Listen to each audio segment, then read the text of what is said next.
podcast IMO.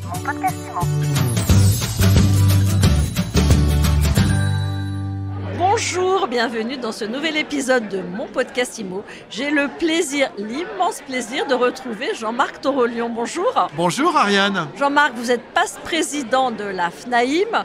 On est ici au congrès FNAIM 2023. C'est le premier congrès sans vous depuis des années. Enfin, sans vous, oui et non, parce que vous êtes là quand même. Alors, c'est le premier congrès que je fais en n'ayant aucune fonction particulière à la FNAIM. Du temps de Jean-François Buet, j'étais président délégué. Ces 5 dernières années, j'étais président de la FNAIM. Donc, je viens effectivement en auditeur libre, si je puis dire, attentif malgré tout à tout ce qui se passe, à tout ce qui se dit, aux exposants, aux adhérents, puisque je reste membre de l'Assemblée générale de la FNAIM qui a eu lieu hier et membre du Conseil fédéral de la Fédération nationale de l'immobilier. Bon, alors ça fait quoi d'être là, entre guillemets, en touriste ? Quand on est président de la FNAIM, un congrès, c'est un moment intense de tension, de responsabilité. On a une phase adhérente, on a une phase militante et il y a une phase politique. Quand on est en auditeur libre, on n'a pas cette pression-là. Du coup, ça permet d'avoir du temps au fond, du temps de discuter, du temps d'observer. Et moi, ce que j'ai apprécié, ce que j'apprécie beaucoup, c'est que je ne rencontre que des amis, je ne rencontre que de l'amitié. Finalement, je suis encore en famille. Alors Jean-Marc, vous avez disparu des radars médiatiques, on va dire, il y a un an, grosso modo. Qu'est-ce que vous avez fait depuis ? C'est quoi la vie de Jean-Marc Torolion aujourd'hui ? La vie de Jean-Marc Torolion aujourd'hui, c'est un poste de président d'honneur du site internet Bien Ici, pour lequel, en fait, je consacre du temps en conseil, en démarche, et puis surtout parce que je considère que Bien Ici reste un des très grands succès collectifs de la profession. Et qu'on est justement en ce moment dans une période stratégique pour ce site, premièrement. Deuxièmement, je reste attaché à ce que fait la Fédération nationale de l'immobilier. Je reste à ma place. Je n'ai pas à intervenir auprès de la nouvelle équipe. Je me permets parfois quelques conseils, mais je suis soucieux de l'avenir de la fédération, de l'avenir de nos métiers, de l'avenir de nos entreprises. J'écris quelques articles. Voilà, il y a une tribune qui est parue dans les Échos, je crois que j'ai pu écrire pour vous, j'ai écrit pour certains de vos confrères, et puis je m'occupe de mes affaires, parce qu'après tout, je fais de l'immobilier toujours, et puis je m'intéresse à la promotion. L'activité intellectuelle me manque un petit peu, je progresse beaucoup en culture économique, encore, et puis j'espère évidemment pouvoir apporter, quand il le faut, conseils, remarques, points de vue dans certains domaines. Votre regard sur la crise justement, parce que vous êtes parti, le marché était en plein boom, il s'est complètement retourné. Qu'est-ce que vous diriez aujourd'hui aux futurs agents immobiliers, tiens ? Ce que je dirais aux agents immobiliers aujourd'hui, c'est 2 choses.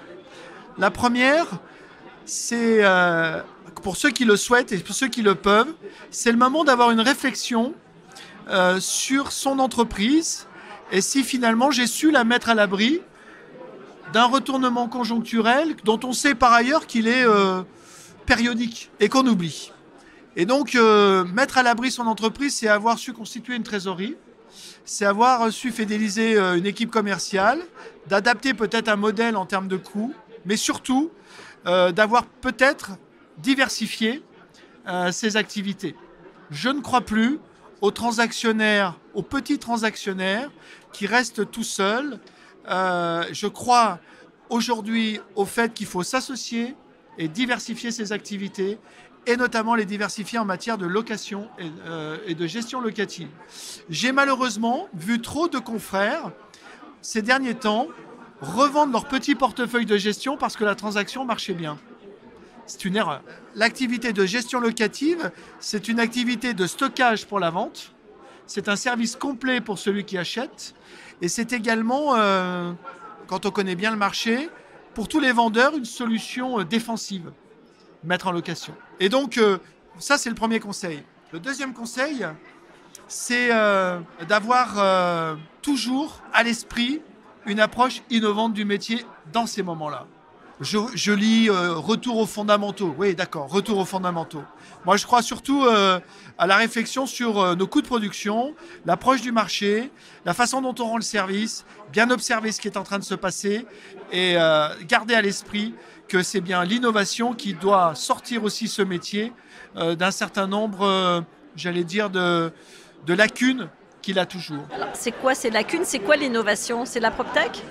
C'est la digitalisation? Non, c'est fini ça. Non, moi je crois que pendant la période de la Covid, et j'ai eu l'occasion de l'écrire, on avait fait d'énormes progrès sur l'accessibilité de l'offre en digital. On avait même fait des progrès pour signer en ligne, pour louer sans visite. On a abandonné ce champ-là et je pense qu'on a eu tort. Je pense qu'il faut reprendre vite une marche en avant sur une forme de digitalisation d'un certain nombre de process, d'abaisser nos coûts de production. Il y a des exigences en termes tarifaires qui sont exprimées par l'autorité de la concurrence. Il faut se mettre au travail là-dessus. Et je pense qu'il faut toujours avoir à l'esprit cette modernité dans l'expérience client. Et demain, c'est quoi l'avenir de l'agence immobilière classique?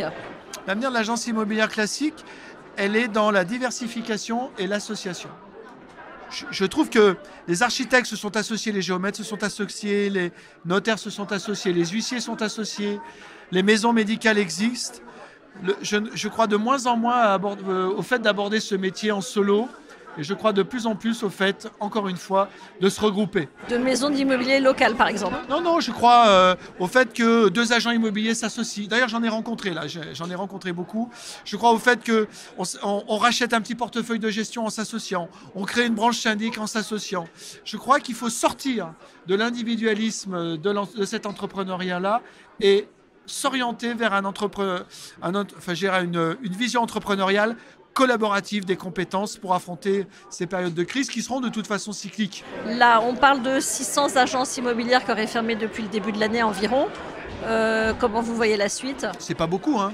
42 000 cartes professionnelles, 600 agences immobilières qui ferment. Quand on a une baisse du marché de 20%, on sait que la trésorerie reste quelque chose d'extrêmement important et souvent fluctuant dans nos agences avec un rythme de signature tous les 3 mois, donc qui exige un besoin de fonds de roulement. L'avenir va être difficile là. L'avenir va être difficile, il va falloir vraisemblablement faire le dos rond, soutenir nos équipes commerciales, peut-être se séparer de collaborateurs pour alléger ses coûts de production. Quand on est au-dessus un petit peu comme ça j'allais dire de la mêlée, qu'on a la chance d'être observateur plutôt qu'acteur, ce qui va être très intéressant à observer, c'est quels sont les acteurs qui vont tirer leur épingle du jeu. Alors vous diriez quoi? Il y a à la fois les acteurs qui sont sur des agents commerciaux, des acteurs des mandataires, des acteurs traditionnels sur des modèles salariales. Moi, je pense que vont tirer leur épingle du jeu les modèles diversifiés assis sur un modèle salarial parce qu'ils ont des ressources avec les autres métiers. Je ne crois pas du tout que les réseaux de mandataires s'en sortent mal. Je pense qu'ils vont réduire la voilure, mais je pense qu'ils vont conserver leur part de marché. Et moi, j'ai vu en 2008 des modèles salariaux s'effondrer et être convertis totalement en agents commerciaux. Je pense qu'il va y avoir une vraie réflexion là-dessus. Vous tableriez sur combien de disparitions d'agences immobilières? C'est difficile parce que j'ai du mal à mesurer l'ampleur de la crise dans le temps, mais je dirais que si sur les 42 000 cartes professionnelles transactions aujourd'hui, 7 à 8 000 disparaissent, je ne serais pas surpris. Dernière question, côté politique du logement, est-ce que les pouvoirs publics en font assez? Vous allez me dire évidemment non. Les pouvoirs publics n'en font pas assez, mais je ne crois pas que nos métiers puissent être en exigence de soutien financier. Je pense que nos métiers doivent être en exigence d'une politique claire sur les piliers indispensables de la politique du logement en France. Il y a 4 piliers. Il y a le logement social, ce n'est pas notre domaine. Il y a l'accession, c'est notre domaine, que ce soit neuf ou ancien. Il y a la location, c'est notre domaine. Et puis il y a, on va dire, les allocations. Je pense qu'il faut que nous portions, nous, un message de cohérence entre les 2 piliers que sont l'accession et la location, au travers des acteurs que nous sommes, avec une justice fiscale, comme le président l'a dit, sur la location. Et sur l'accession, je ne crois pas du tout qu'on soit en situation de demander un soutien financier, sauf à la marge, parce que je crois que le marché doit réguler cette activité-là. En revanche, encore une fois, il faut que pour l'accession, on ait une politique fiscale juste. Merci beaucoup Jean-Marc Torolion, président de la FNAIM. C'est un plaisir, Ariane. Mon podcast IMO. Mon podcast IMO.